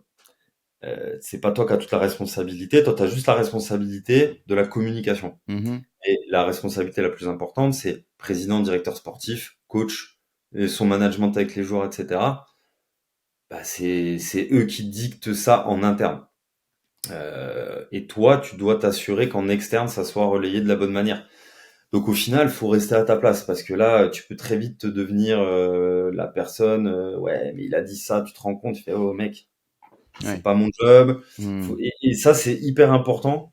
Ça fait partie du positionnement qui est très dur à trouver dans un vestiaire parce qu'on peut très très vite se laisser s'emballer en fait et se laisser emporter par un truc qui nous dépasse un peu et on fait mais en fait non, moi je suis responsable comme je suis pas directeur sportif, je suis Mhm. pas l'assistant du directeur sportif, je suis pas l'assistant du coach, je suis pas un joueur. Ouais. Et ça, c'est hyper important parce que tu peux très très vite t'enflammer parce que on est tous dans une aventure humaine, ça nous concerne tous et on peut très vite perdre pied et se laisser porter par nos émotions en fait. D'accord. Hyper compliqué. Il y a un avant-après cet épisode-là pour toi ou pas? Dans ton métier? Bah oui, en quelque sorte, c'est que bah déjà l'après c'est que on va faire du média training à tout le monde sur les réseaux sociaux, Mhm. voilà, même centre de formation aux jeunes et on va anticiper beaucoup plus les choses. Donc ça, c'est l'après. Donc ouais, clairement, il y a un avant-après. Parce qu'on ne pensait jamais que ça puisse arriver, un truc comme ça. Jamais. Non. Pour te rassurer, vous n'êtes pas les seuls, hein. Tout le monde. Non, non, c'est sûr. Même nous, le public. Alors, on C'est sûr. mangeait le popcorn, hein, je t'avoue, c'est un truc qui sort du. C'est extraordinaire comme événement. C'est tristement extraordinaire, mais c'est extraordinaire. Donc, forcément, on était captivé par ce qui s'est passé. Mm. Mais bon, moi, je t'avoue que ça m'a fait beaucoup de peine pour Serge, que j'ai eu la chance de rencontrer après. Ouais, c'est super gars, comme super mec. En plus, il est maladroit dans plein de trucs, mais c'est pas un mauvais mec, quoi. Non, pas du tout. Pas du Vraiment tout. pas. C'est un bon Non. mec. C'est important de le dire aussi. Ouais. Autre. Autre crise où tu as fait parler ton savoir-faire, on va parler du sportif cette fois-ci, la fameuse remontada. Alors, je t'ai fait un faux départ tout à l'heure. Mais cet épisode, il est important parce que en réalité, a posteriori, on a découvert qu'il y avait eu plein de choses de communication, plein de choses qui n'étaient pas de votre fait, qui venaient de l'extérieur, que ce soit du côté espagnol, enfin catalan, pardon, je vais pas me faire taper sur les doigts, mais du côté catalan, comme par rapport à des OP, des collabs qui avaient été mises en place entre les deux matchs aussi, qui avaient un peu joué des tours à la communication du Paris Saint-Germain. Donc je vais juste reprendre étape par étape. On est au sortir du 4-0, énorme performance du Paris Saint-Germain et vraiment faut pas minimiser ça parce que certains Énorme. disent Barça était pas dedans. On a eu une énorme performance du Paris Saint-Germain en tout Je pense point. que c'est l'un des plus grands matchs européens du foot français, en fait. Je pense. Je pense. En tout cas, c'est mon avis aussi. Euh, Quand tu sors d'un tel succès face à une telle équipe en face, la gestion, elle est facile ou est-ce que c'est un piège, justement? Un énorme piège. C'est un énorme piège, et en termes de management interne et en termes de communication. Parce que tu sens qu'on n'est pas encore, on n'a pas encore, quand je dis on, c'est vraiment tout le club, hein, pas encore l'expérience pour gérer ce genre de choses. En fait, tu peux que te planter, clairement. Tu as gagné 4-0. Si c'est un match à élimination directe, t'es tranquille. Mais sinon, tu peux que te planter. En plus, tu as 3 semaines entre les deux Hmm, matchs. c'est énorme. Ça commence au contrôle antidopage avec Adrien Rabiot et Levin Kurzawa C'est vrai. qui postent une story où t'as Levin qui fait ça, mais tu sais ça, mais juste salut. Et Adrien qui fait ça. Et Neymar après le 6-1 qui poste une story, qui reposte ça sur Instagram et qui fait 4 plus 2 égale 6. Voilà. Donc ça prouve quand même que ça a un impact parce que les joueurs adverses, tout ce que tu vas faire, potentiellement tu vas nourrir les joueurs adverses. Hmm, ouais. Donc c'est super, en fait c'est super important. Et, et tout ce qui s'est passé, ça a été pas bon quoi. L'OP qu'il y a eu dans la pizzeria, Oui, euh, avec Blaise Matuidi, Draxler, il y a Verratti, Thomas Blaise, Meunier. Thomas Meunier, Marco Verratti et Julian Draxler, Mhm. qui, bon, ils font rien de mal, ils mangent une pizza dans une pizzeria, ils Le discutent. contenu, en plus, parallèlement, il est top. Enfin, tu sais, il est immersif, il est très bien. Il est top, Sauf qu'il fallait pas parler de ça, en fait. T'imagines si on en prend 5, on en prend 6, mais non, ça va jamais arriver. Des trucs comme ça, c'est pas possible. Ouais. Tu vois? Et à l'opposé, le Barça a hyper bien maîtrisé sa com. Et justement, Luis Enrique, il a été très fort, où il a, dès la conférence de presse d'après-match au parc, il a tout de suite mis dans la tête de tout le monde que c'était possible. Alors que c'est pas possible. Et nous, on a fait le contraire. On a mis dans la tête de tout le monde que c'était possible qu'on perde 6-0, 5-0, 6-1. Hmm. Et tu connais le scepticisme des médias français. Hmm. Plutôt que de dire c'est exceptionnel, 4-0, blablabla, blablabla, ça a été tout de suite à ouais, mais imaginez l'échec que ça serait. Mais pourquoi t'imagines ça en fait? On a gagné 4-0 match aller, t'as pas à imaginer que c'est possible. Ouais, c'est clair. En fait, c'est on est fort, on l'a montré, et ben on va être aussi fort dans 3 semaines, c'est pas un problème. Ça, je te parle de la com, hein. Oui. Je parle pas du management interne Non, du non, coach. bien sûr. Je veux pas m'immiscer là-dedans, mais j'ai tout de suite pensé que ça, dès la fin de match, que ça Toi, tu sentait as un senti que ouais. c'était piégeux. En fait, j'avais un goût amer un peu dans la bouche avec juste après la victoire. Bizarre. Ces trucs avec Adrien et Lévin, le trois trucs que j'avais vu, des attitudes, des déclarations juste Ouais, après le match auprès des diffuseurs, la Canal, tout ça. Je d'accord, dis, c'est dangereux. d'accord. Voilà. Alors justement, vient ce match retour. L'impensable se produit. À quel moment, dans la chronologie du match, parce que tu me dis justement, faut tout anticiper. Est-ce que déjà avant le match, toi qui as ce pressentiment, tu te projettes à une éventualité de perte? Hmm. Et à quel moment tu actives le plan crise? Est-ce que c'est vraiment à la toute fin du match ou dès la mi-temps ou comment tu le sens? Non, en fait, clairement, euh, tu démarres le match tellement de manière fébrile, tu dis, aïe, 2-0, très vite. 2-0 à la mi-temps, tu fais, putain, ils ont fait la moitié du chemin quand même. Hmm. Et Messi, il est pas rentré. Ah non, si, Messi, Si Messi est là, ouais. il jouait, pardon. Tu sens que l'arbitrage, c'est bizarre, tu sens qu'il y a un truc négatif. Ouais. Je prends le troisième but direct, et là, je commence à réfléchir à, bon, la catastrophe est en train de se construire, et je réfléchis dans ma tête, hein, et mon équipe, tu vois. Euh, ok, les gars, on va commencer à anticiper, à activer le plan B de fin de match s'il y a élimination. Donc, qui on fait parler, c'est quoi les messages clés à envoyer, blablabla. Bla, bla, bla, bla. Là, on marque, et là, je fais ouais. Puis là, ça se calme, tu vois, ça se calme pendant plein de minutes. À 85e minute, 3-1, je descends, tu vois, j'étais en tribune de presse. C'était plié pour toi. Je vais voir les gens de l'UEFA pour préparer la fin de match, tu vois. Mais avec mon plan A, quoi. Et là, but de Barça, je crois que c'est le coup franc de Neymar. Ouais, c'est le coup franc de Hmm. Neymar. Et là, la fille qui gérait l'UEFA, elle me dit, ouais, Yann, ça va? Je dis, ah, ça va, il reste 2 minutes, on va pas prendre 2 buts quand même. Et boum, penalty. Penalty. Au moment où ils mettent le 5, je sais qu'ils vont mettre le 6 en fait. Ah oui? Ouais, c'est sûr. Enfin, je sais pas, je suis sûr et certain. Et là, bah, il y a tout qui s'écroule, même si t'as anticipé, bah, tu peux pas, en fait, quand t'anticipes en termes de com, tu peux pas en parler aux joueurs en amont. Non, Parce que tu peux pas leur mettre dans la tête que c'est possible qu'ils perdent 6-1, en bien fait. sûr. Donc, bah, t'anticipes toi, mais à un moment, t'es confronté à des joueurs qui sont au fond du gouffre complet. Je crois que c'est Presnel Kimpembe qui parle bord terrain à Canal, fin de match.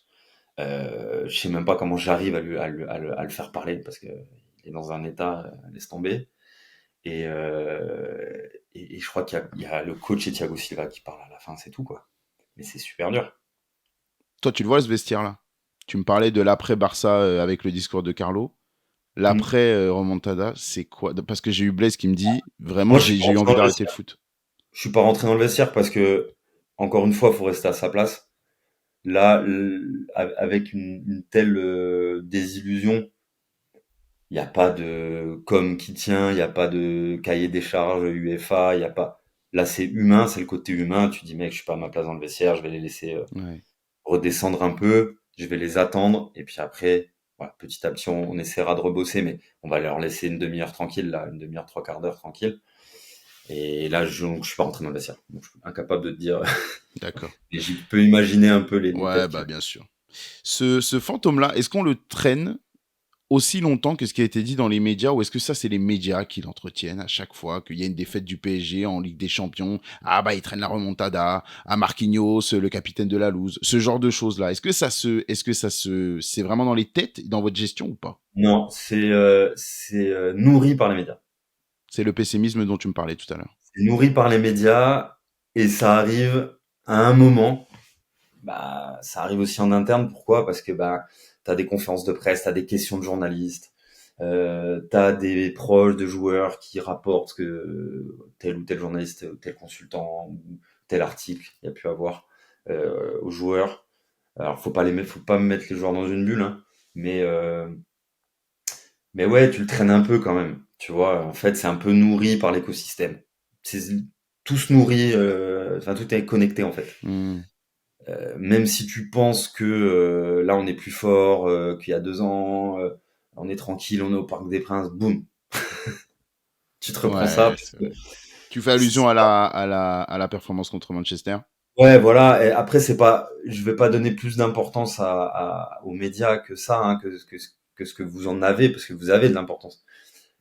Mais d'ailleurs ça m'a valu une prise de bec avec Daniel Riolo à ce sujet, mais il n'y a pas un impact dans le vestiaire il y a une atmosphère, tu vois, autour qui peut parfois paraître un peu négative ou truc, etc.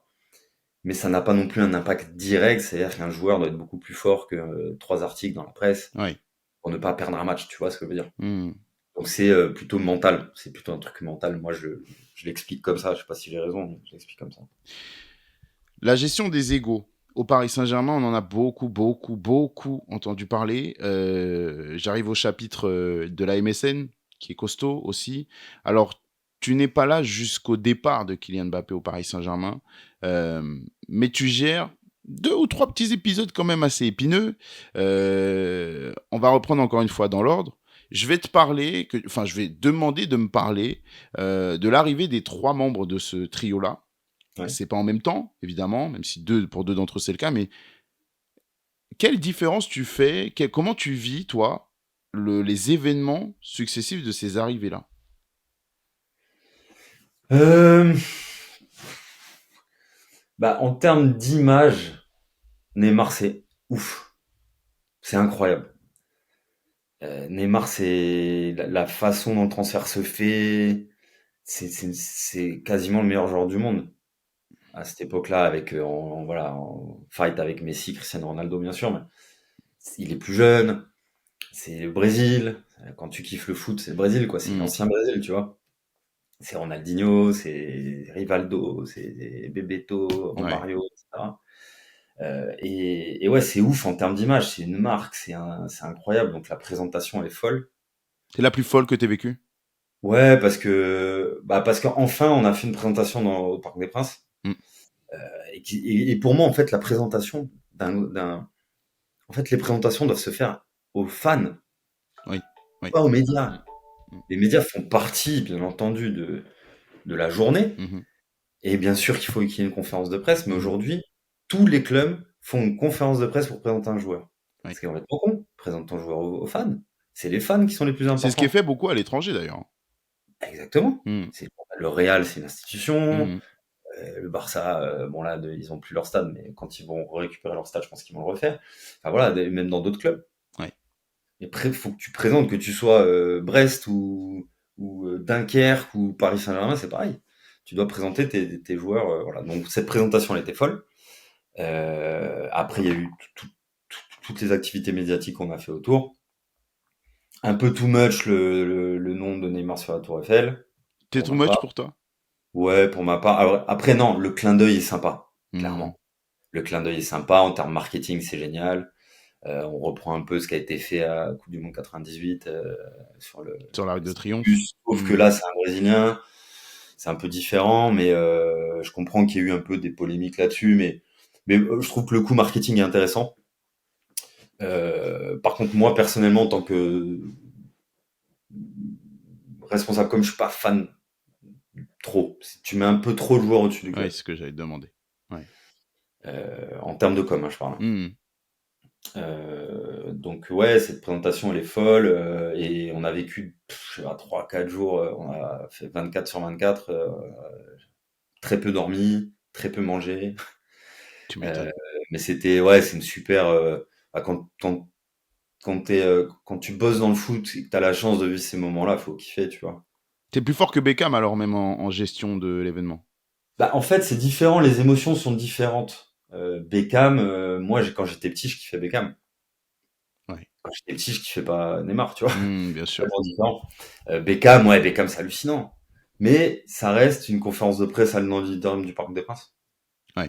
En termes de professionnel, je parle. Après, le mec, incroyable, mais et bosser avec lui pendant 6 mois, incroyable. Euh, mais non, Neymar, en termes professionnellement parlant, beaucoup plus intéressant. Ouais, c'était une vague En incroyable. réalité, ouais. C'était Ouais, une c'est vague un incroyable. événement fou. Pour Messi, on a pour beaucoup, je le dis moi, je vais parler pour moi, mais j'avais eu Grégoire Margoton aussi en interview qui m'avait dit que, à l'inverse de la réception de Neymar, il y avait eu pas un dégoût parce qu'il faut pas dire n'importe quoi non plus. C'est Messi, il est incroyable, voilà. Mais il n'y a pas eu cette excitation, il n'y a pas eu cette fierté, il n'y a pas eu cette magie qu'a procuré Neymar. Le monde s'est arrêté. Moi qui bossais dans un média foot, le monde s'est arrêté, quoi. On voulait voir chaque image, sa présentation, l'énergie qu'il dégageait même à travers un écran était colossale. Pour Messi, il y avait un côté pourri, gâté du point de vue Paris Saint-Germain qui faisait venir un joueur qui n'est pas au firmament de sa carrière à ce moment-là, que c'est un peu faute de mieux qu'il arrive ici du point de, fin, de la façon dont ça a été présenté côté catalan aussi. Tu le ressens comment, toi? Bah, un peu de la même façon. Un peu de la même façon. Pourtant, c'est Messi. Ouais. Et je vois que même en interne, il n'y a pas un engouement de fou. Je sens pas les fans. Alors il y en a, oui, mais de manière générale, je sens pas les fans. Ouais, je sens les fans qui viennent là par défaut, donc ils vont peut-être pas forcément l'accueillir comme il se doit. Bon, médiatiquement parlant, la folie quand même. Hein. Oui, bah, bien sûr.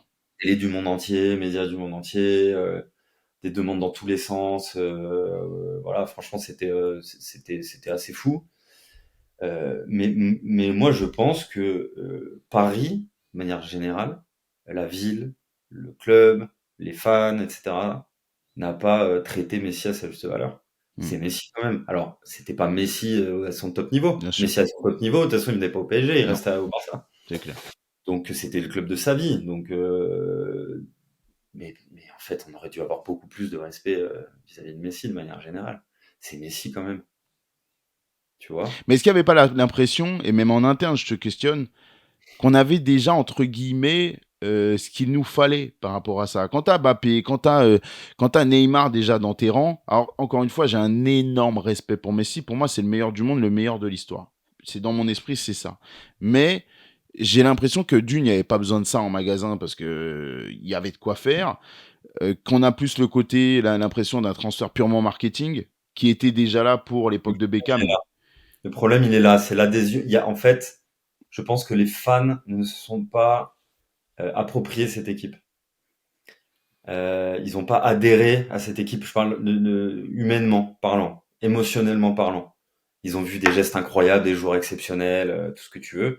Mais je, mais je pense qu'ils ne sont, ils sont pas, ils ont pas réussi à s'approprier cette équipe Ouais. de manière émotionnelle, comme tu peux kiffer une équipe, même si c'est pas forcément les meilleurs joueurs du monde que tu as devant toi. Mhm. C'est une vraie équipe. Je pense que ce qui se passe actuellement au Paris Saint-Germain, les fans ont, je pense qu'ils kiffent plus cette équipe-là que l'équipe, malgré le fait qu'il y a peut-être les 3 meilleurs joueurs du monde à l'époque, Mhm. de par la distance créée avec les fans de ces joueurs-là, en fait, Ouais. tout simplement. Ouais, je suis d'accord avec toi. Et quand t'as qu'une seule, parce qu'en fait, c'est l'essence même d'une star dans le sport, de pas être forcément très très proche des fans, d'avoir des prises de parole dans les médias plutôt rares, etc. Mais là, on avait trois. Quand on a qu'une, ça va, mais là, on en avait trois. Ouais. Ouais. Donc ça fait 3, ça fait 8 joueurs. T'as plus que 8 joueurs en fait. C'est clair. Et paradoxalement, je me sentais plus proche de l'équipe qui se prend la remontada, où il y a plus de très grands noms à proprement parler, style Zlatan dans cette équipe que de cette équipe-là. Je vois le temps qui file et j'ai pas envie de te garder toute la journée parce que tu as une vie quand même. Mais par rapport à cette période-là, je t'ai pas parlé de l'arrivée de Kylian Mbappé parce que pour moi on est dans un autre univers le concernant. On est sur le crack, la pépite du foot français. Paradoxalement, je t'en parle pas, mais c'est peut-être, alors je mets Neymar de côté, mais beaucoup plus sportif. Même s'il y a du marketing, même s'il y a un projet plus long terme avec lui, mais c'est beaucoup plus sportif que l'arrivée de Messi sur ce transfert-là. Mais pour Kylian, j'aimerais qu'on démente ou qu'on affirme ce que tout le monde a ressenti au fur et à mesure de son évolution. En tout cas, ce que toi, tu as ressenti en travaillant là-bas. Il y a ce côté, au départ, petit frère de Neymar, qui était partout, ça se ressentait, voilà. Euh, Est-ce que dans la communication, ça a posé souci le moment de l'émancipation, que ce soit après le mondial, que ce soit par les petites prises de bec qu'on a pu voir des fois sur un terrain, même des choses qui, je pense, ont été un peu montées de toutes pièces par les médias, où on le voit insulter Neymar, traiter Neymar de clochard à un moment. Je pense qu'on fait un peu des caisses de ça, alors que c'est un truc qui arrive dans tous les clubs avec n'importe qui. Mais bon, c'est le jeu de la médiatisation. Est-ce que toi, qui es au courant de tout, comme tu me dis, enfin au courant de tout, au courant de beaucoup de choses dans le relationnel, dans ce qui se passe en interne par rapport à la gestion de la communication, tu as vent de ces choses-là ou est-ce que c'est du vent? Beaucoup de vent. Forcément, tu es dans un vestiaire, tu joues je sais pas combien de matchs, ou 60 matchs par saison, pression, déplacement, fatigue, blessure, tout ce que tu veux. Chaque être humain se prend la tête, ça c'est Ouais, logique ouais. déjà. Mais parfois ça dure 10 secondes, parfois ça dure un jour. Parfois tu peux insulter ton pote en disant ouais t'es un clochard, mais alors que c'est plutôt une marque d'affection, tu vois. Et quand tu sors ça du contexte, ça devient une crise. C'est toujours la même chose. Après, il y a eu des hauts et des bas dans leur relation, mais comme dans leur relation avec tous les joueurs, entre tous les joueurs. Je pense pas qu'il y ait eu de problème vis-à-vis de la communication. À gérer, Même t'as pas si- eu ça. non, même si c'est des mecs qui ont des égos, forcément, de toute façon, pour arriver là, il te faut un ego. Hein. Euh, Ils s'en foutent, je pense, les mecs. Ouais, je suis moins mis en avant. Le club me met moins en avant que toi. Non, franchement, ils sont largement au-dessus de ça. D'accord. Moi, j'ai jamais eu ce genre de discussion avec aucun joueur. Genre, ouais, tu mets trop en avant Neymar par rapport à Kylian, tu mets pas assez en avant Neymar par rapport à Cavani. Non, T'as jamais eu ça. Parce qu'on a jamais eu quand ça. même eu le discours de Messi qui disait, après coup, qu'il a été particulièrement surpris de voir à quel point on a donné de l'importance à Kylian Mbappé, alors que il disait pas forcément par rapport à lui, mais qu'à l'échelle du club, il trouvait ça surprenant. C'est un peu paradoxal quand on voit Messi et Barcelone, mais il l'a dit. Alors, ouais, c'est clair. Non, après, peut-être, je sais pas si, je pense pas qu'il parlait de com, je pense qu'il devait parler de manière générale. Euh, mais après, je t'avoue, j'en sais rien. D'accord. Franchement, Oh, tu fais bien de me dire que t'en sais rien, je préfère que tu me dises ce que tu non, sais mais pas plutôt. non, mais clairement, j'en sais rien. Ça, c'est des choses qui se passent entre, tu vois, que ça a pu se passer entre Kylian et le président, Kylian et le directeur sportif Hmm, de l'époque. Franchement, d'accord. j'en ai. C'est pas Non, dans ta non. profession, à toi, ok. Par contre, dans ton domaine à toi, il y a quand même eu, et je suis bien placé pour le savoir parce que c'est à notre micro qu'il l'a dit, euh, que Neymar, quand on lui demande quel est son meilleur souvenir dans le foot, il nous parle de la remontada alors qu'il vient de signer au Paris Saint-Germain. Ça, c'est un petit cadeau que je te fais, parce que c'était au micro d'Oh My Goal qu'il l'a dit. Je suppose que tu étais ravi Ah, d'entendre j'ai adoré ce de- moment. j'ai l'honnêteté de t'en parler parce que je t'avoue qu'en préparant cette interview, je m'étais dit, bah allez, allez, tant pis. Et puis, bon, je préfère le faire. Pour question de transparence. Comment tu gères? Parce que c'était une bombe, en tout cas à notre niveau, quand on voit les répercussions que ça a eu, les retombées, les gens, on a eu des sollicitations de partout pour avoir ces images, notamment. Ça a été tout un truc d'ailleurs comment ça s'appelle, de sortir cette interview dans le sens où c'était un événement organisé par Red Bull et que Red Bull vérifiait le contenu en collaboration avec l'équipe de Neymar et que c'est sorti. Ils ont dit oui pour que ça sorte. Ça fait partie des petites magies de médias pour éviter la gestion du club dans ces moments-là. Mais comment tu gères ça, toi? Bah, en fait, c'est chiant parce que euh, de plus en plus dans ma carrière, j'ai eu de plus en plus affaire à des agents d'image de joueurs. Il y en a qui sont top, très respectueux, qui bossent très bien. T'en as, c'est des escrocs de première. T'en as, ils sont nuls, voilà. Ce Neymar, moi, je les juge pas bons. Parce que je sais pas si t'as regardé le documentaire sur Neymar à Netflix, Ouais, pas dingue. fait par Neymar, hein. Enfin fait par son équipe Hmm, de com. Et moi, ce que j'ai retenu, c'est catastrophique pour son image. Donc en fait, ouais. c'est eux qui ont créé le truc. Bon bref. Donc voilà. Bah, après, ouais, ça à gérer, c'est chiant parce que au final, ça décrédibilise l'institution Paris Saint-Germain. Hmm. Je parle de l'institution là, donc, que le club est au-dessus de tout, clairement. Et ça renforce l'idée que le club est blindé de thunes, qu'on achète des stars à tout va et que les stars n'en ont strictement rien à foutre du club. Et donc ça, les fans, ils aiment pas du tout, forcément.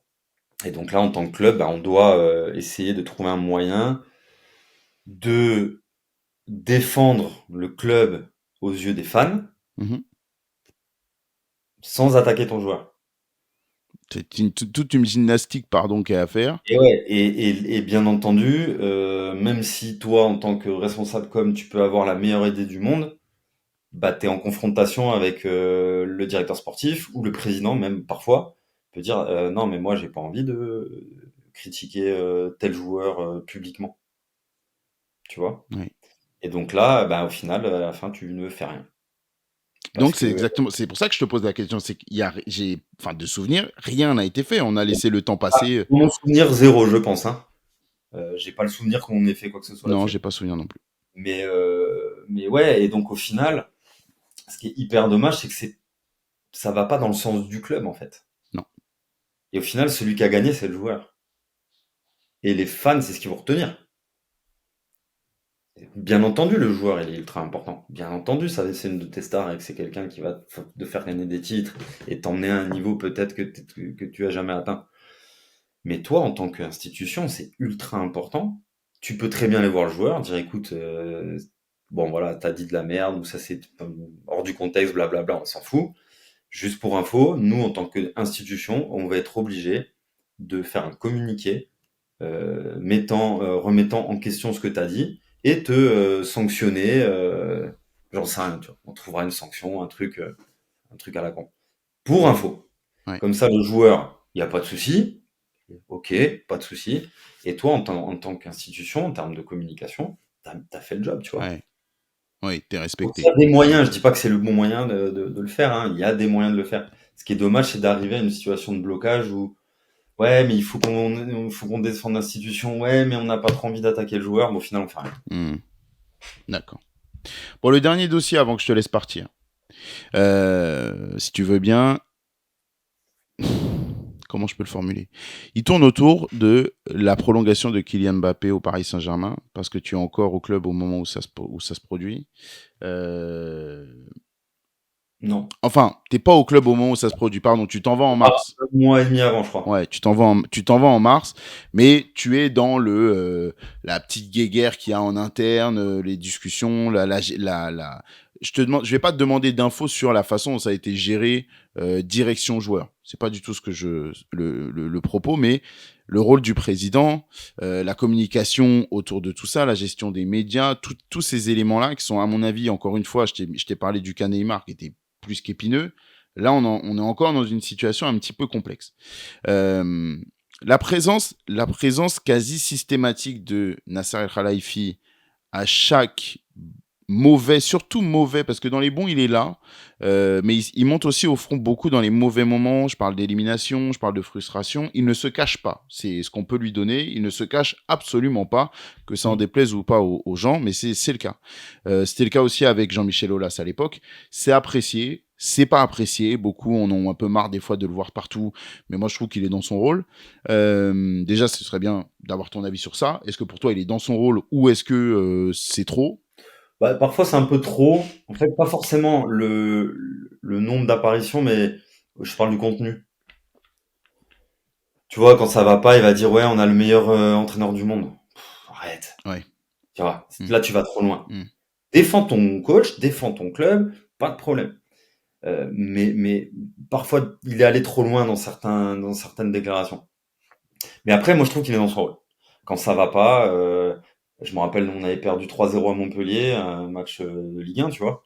Euh, je lui avais dit, président, je pense que c'est bien de parler à ce moment-là pour donner un peu de force au coach. Dire, c'est bon, ok, on a perdu, on est déçu, blablabla, mais on a des échéances importantes, la saison est très longue, là, hein, et montrer que tu prends pour toi la pression médiatique. La pression médiatique, pardon. Et il l'a fait, nickel. D'accord. Et non, je trouve qu'il est dans son rôle, vraiment. Très bien. C'est important pour moi d'avoir ton avis sur ça.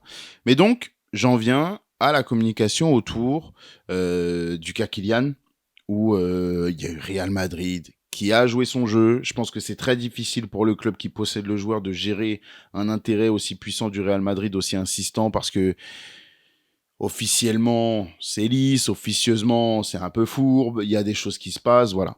Euh, T'en gardes un souvenir de quelle nature, toi, de ce moment-là, de la gestion des sorties systématiques de Kylian Mbappé, que ce soit en sortie de match, que ce soit en conférence de presse d'avant ou après match, où systématiquement ce thème va revenir?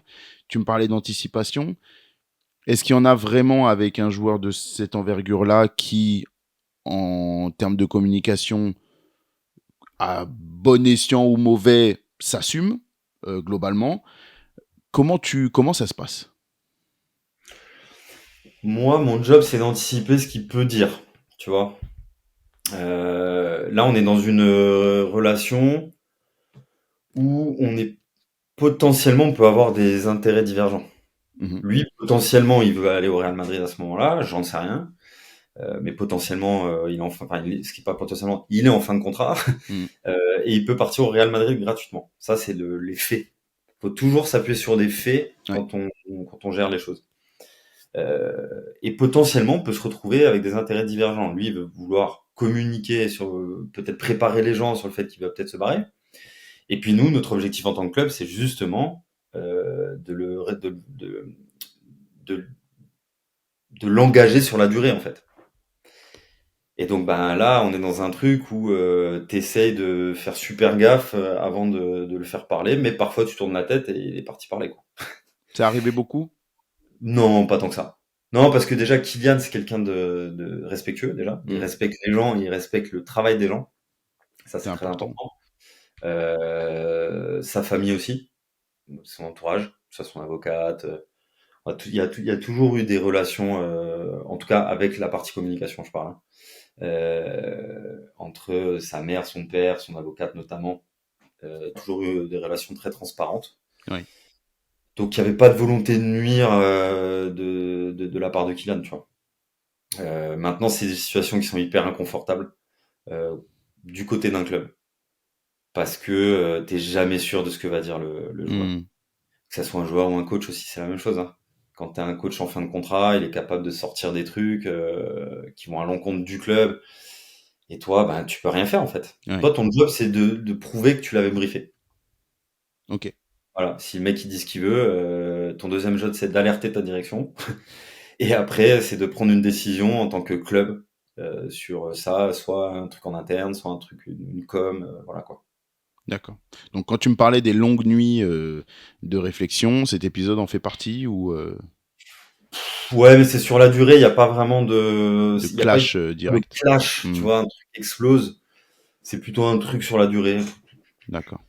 Euh, et, et, et et après, tu t'as pas forcément envie de rentrer dans une guerre de communication où tu as le joueur qui va communiquer de son côté, et puis le club qui va communiquer de l'autre, par l'intermédiaire de son président, de son directeur sportif. C'est hyper contre-productif, parce qu'au final, tu montres aux yeux de tout le monde que les messages sont contraires. Oui. Donc Ouais. c'est pas très bon. Pour personne d'ailleurs. Yann, merci beaucoup. Ben, merci à toi. C'était top. J'ai appris beaucoup de choses. Je t'avoue, je venais, alors pas du tout les mains dans les poches parce que comme tu l'as vu, il y a eu pas mal de thèmes abordés, mais je venais avec une ouverture d'esprit et une ignorance de toutes les facettes de ton métier que tu as réussi à combler. Donc merci beaucoup pour la transparence. On a abordé des thèmes un peu touchy, tu aurais pu botter en touche. Et ça n'a pas été le cas. Donc merci beaucoup. Encore une fois, je te souhaite bon vent pour toutes tes activités. Ça a l'air de plutôt pas mal se passer. Donc c'est une bonne chose. Ah, merci, pareil. Hein, donc, continuation à call interview. Merci. J'espère que ça va le faire et pareil, hein, si tu as besoin de quoi que ce soit, de questions ou de joueurs, d'interviews de joueurs que je gère aujourd'hui, n'hésite pas. Ça, je vais revenir t'embêter, à mon avis, très prochainement. Mais merci à toi. Bonne fin de journée. Pour les autres, on se retrouve très vite sur Call Interview pour un autre épisode avec un profil aussi intéressant que le monsieur du jour. Alors, restez connectés. Ciao.